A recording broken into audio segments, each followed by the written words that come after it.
Bom, pessoal, sejam bem-vindos a mais um vídeo aqui. Hoje eu vou trazer um debate sobre um equilíbrio de investimentos entre Brasil e Estados Unidos, o quanto que a gente deve deixar do nosso patrimônio em reais e o quanto que a gente deve investir em dólar no exterior, seja principalmente Estados Unidos, né? Pode-se investir na Europa, outros países, mas principalmente vamos considerar a dolarização, tá? Então, real versus dólares. Isso é um debate que por muito tempo ficou na minha cabeça. Eu não tinha ainda uma certeza de quanto que eu devia colocar de dinheiro em cada pote, né?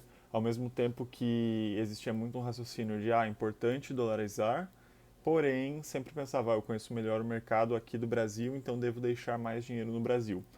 Outra questão também que era um ponto sempre a questionar era a complexidade de investir nos Estados Unidos, tanto por questão de corretora, como também por questão de taxas, seja tanto taxa de investimento, como também a questão do imposto de renda, que lá é um pouco diferente.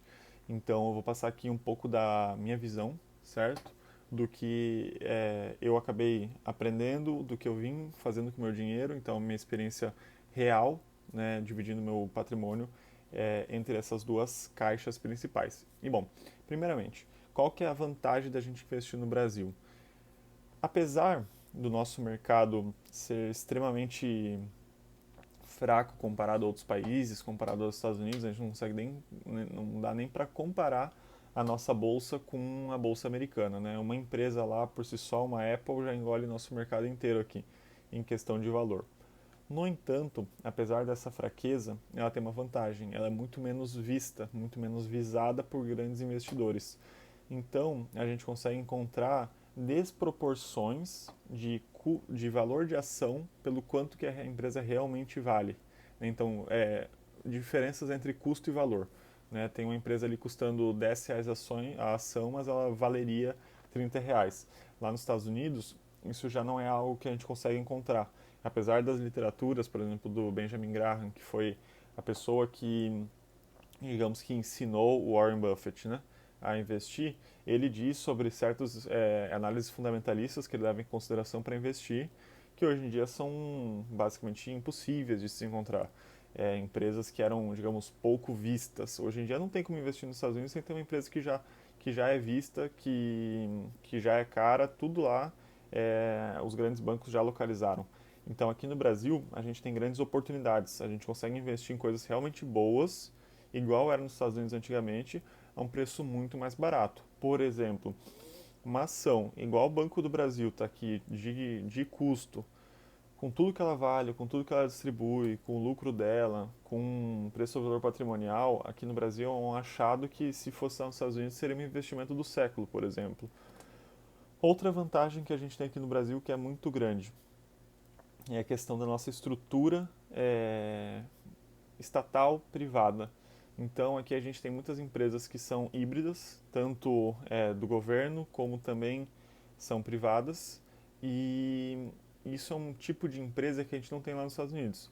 Eu vou citar aqui alguns exemplos. Por exemplo, a Petrobras, por exemplo, o próprio Banco do Brasil, a Sanepar, a Semig, são empresas privadas, porém com participação do Estado. E isso existe uma vantagem e uma desvantagem. A vantagem é, essas empresas tendem a nunca quebrar, porque elas têm participação do Estado, então se o Estado for preciso, ele vai imprimir dinheiro e vai quitar a dívida delas. Por mais que isso prejudique a nação como um todo, o Estado só vai manter a empresa deles ali viva. E a vantagem é que o Estado depende muito dessas empresas. Então, o Estado de Minas Gerais depende da CEMIG distribuir dividendos. O governo brasileiro, o Estado brasileiro, depende da Petrobras de distribuir dividendos. Então, essa forma de ecossistema sustenta essas empresas. Então, aqui no Brasil, a gente consegue investir nisso. Obviamente, tem um problema também, né? O governo pode botar o dedo ali e acabar prejudicando a empresa. Então, não é as mil maravilhas, longe disso. Então, aqui no Brasil, a gente tem um contexto onde a gente consegue investir barato em empresas que são muito sólidas, sólidas por conta desse contexto peculiar que a gente tem aqui no Brasil. Já nos Estados Unidos, o cenário é bem diferente. Lá, quando a gente trata de empresas, a gente realmente trata de empresas privadas, sem participação do governo. A gente não chega a falar sobre utilities, por exemplo, uma empresa de saneamento, uma empresa de eletricidade, igual a gente tem aqui no Brasil. A gente fala, vou investir em Sanepar, porque a Sanepar vai ter a concessão lá por tantos anos, que é um tempão. A elétrica a gente vai investir porque tem a concessão por um tempão. Lá é tudo mais competitivo, as coisas, quando você pensa em investir nos Estados Unidos, a primeira coisa que vem à cabeça nem são esses setores. Só em banco, por exemplo, enquanto aqui a gente é muito hegemônico em volta de Banco do Brasil, Santander, Itaú, Bradesco, lá nos Estados Unidos você tem mais de 100 bancos. No entanto, qual que é a grande vantagem dos Estados Unidos? Lá você tem um acesso, as empresas têm um acesso a dinheiro muito mais fácil que aqui. Então, uma empresa que lá está pequenininha, ela consegue pegar um acesso de caixa insano e começar a escalar a empresa, realmente alavancar ali e crescer de uma forma que uma empresa aqui no Brasil não consegue com a nossa taxa de juros.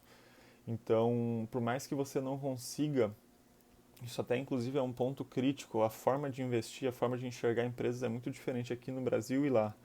Quando eu invisto no Brasil, eu penso muito mais em segurança, empresas que vão me trazer dividendos, uma rentabilidade constante, muita segurança, né? Muita segurança, porque aqui no Brasil a gente tem receio das coisas que podem acontecer, porque a gente já viveu um histórico muito complicado.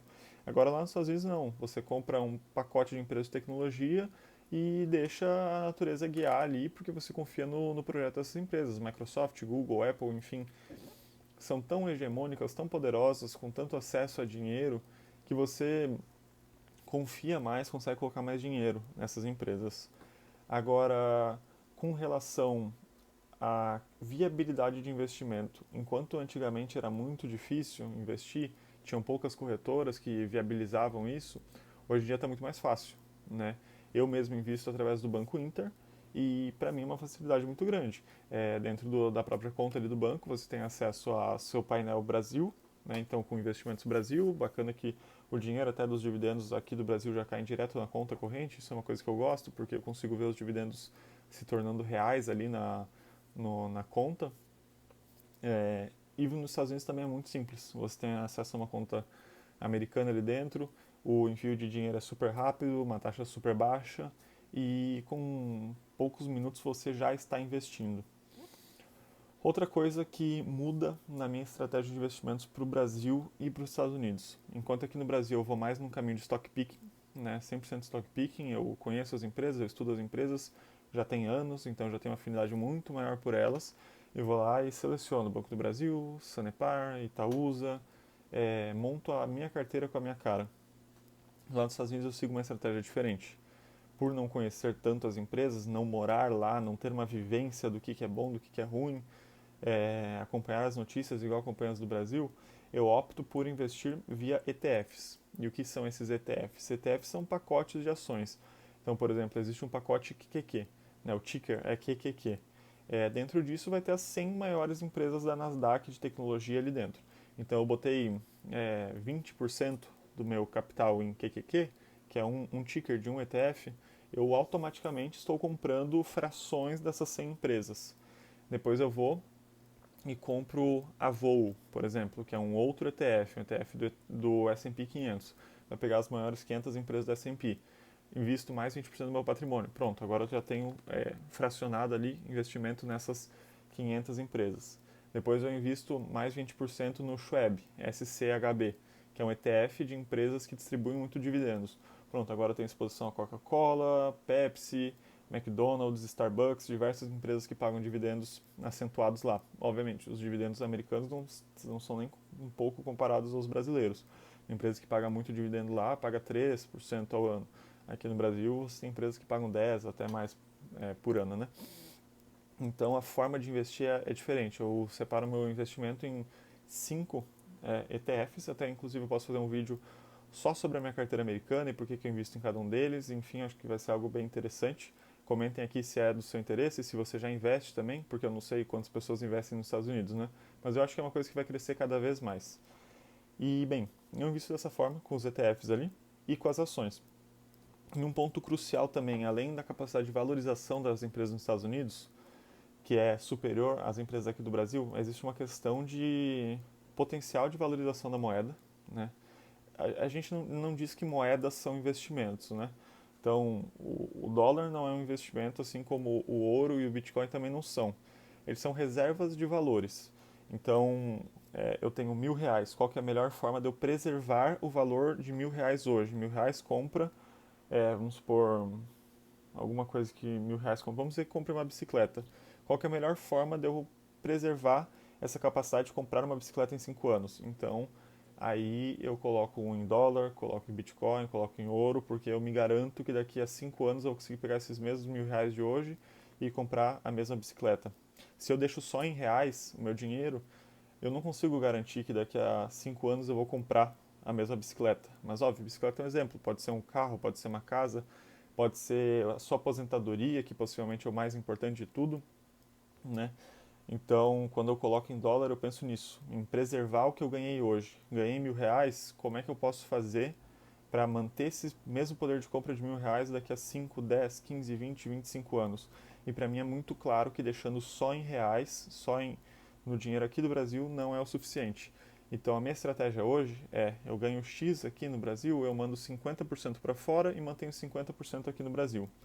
E distribuo da seguinte forma: mantenho aqui da carteira brasileira 20% em renda fixa, 80%, daí os outros 80% eu divido em 80% dos 80% em ações e 20% desses 80% em fundos imobiliários. Então, vamos dizer assim que seria um equilíbrio entre renda fixa, fundos imobiliários e ações. Né, mais ações do que fundos imobiliários e renda fixa. E lá nos Estados Unidos, os outros 50% do meu patrimônio geral, mando tudo para lá. Né? A longo prazo, eu acredito que o dólar sempre vai estar se valorizando, porque a expansão monetária brasileira é maior que a americana, então a gente imprime mais dinheiro que lá. Então acaba que, invariavelmente, a gente vai estar desvalorizando. Então eu gosto de fazer uma analogia que a moeda brasileira, que é como se fosse cartinhas de álbum de futebol, né, de Copa do Mundo. Enquanto o dólar é uma figurinha do Cristiano Ronaldo, a nossa moeda é a figurinha de um zagueiro de uma seleção aleatória. Enquanto a empresa imprime 10 da nossa figurinha, lá nos Estados Unidos ele imprime um Cristiano Ronaldo. Então, a longo prazo, o Cristiano Ronaldo sempre vai valer mais e cada vez a nossa vai valer menos porque a nossa tem mais no mercado e ninguém quer a nossa moeda. Então, para mim, a melhor forma que tem é de eu pegar esse dinheiro e já investir 50% lá, distribuir nos ETFs, que aí eu me onero da responsabilidade de ter que fazer um stock picking seletivo. Acredito que não só eu, como você que também está assistindo, tem um trabalho, né? Tem um trabalho que te custa tempo e a gente tem que considerar isso na questão de qual que é a sua capacidade de ser realmente assertivo em investir em empresas de um país que você não mora. Então, acho que a melhor estratégia é você investir através de ETFs lá. Também tem renda fixa, não é a coisa mais interessante do mundo, mas tem opções também bacanas que inclusive pode ser tópico para outro vídeo, porque eu acho que é importante a gente debater esse assunto. Então, eu levanto esse questionamento para você, tanto da reserva de valor, da questão do método de investimentos. Então, a partir desse vídeo, eu acho que o que você tem que refletir é: bom, faz o meu perfil investir fora do Brasil? Porque você vai ter que se submeter ou ao stock picking ou ao ETF. Então, ou você vai ter que selecionar as ações, que não é fácil, ou você vai ter que investir em pacotões de ações, que são os ETFs, que talvez não seja o seu perfil, você não goste disso. Segundo, para mim faz sentido eu comprar dólar? Ou será que para você está contente ali com a tese da bicicleta ali? Você acha que o real vai se valorizar e mesmo que não se valorize, você pode considerar que você vai compensar essa desvalorização com é, a valorização das ações. Né? Então, bom, da minha pessoa, a minha pele, eu coloco 50-50 em Brasil e Estados Unidos e vou investindo e acredito que essa seja a estratégia que para mim melhor funciona. Inclusive, acho que em março eu vou começar a fazer uma série aqui no canal, onde eu vou começar uma carteira do zero, investindo e seguindo esse modelo, e vocês vão poder acompanhar na prática como eu invisto. Então, se você gostou desse vídeo, deixa um feedback aqui embaixo nos comentários, eu vou ficar muito feliz de ler e se for alguma crítica, a gente vai trabalhar para melhorar aqui. Bom, gostou do vídeo? Curte e, se possível, se inscreve, porque vai ajudar muito a gente a bater aí a meta de 1.000 inscritos até, quem sabe, fim do ano, meio ano, não sei. Agradeço a atenção. É um prazer produzir esses vídeos. Valeu!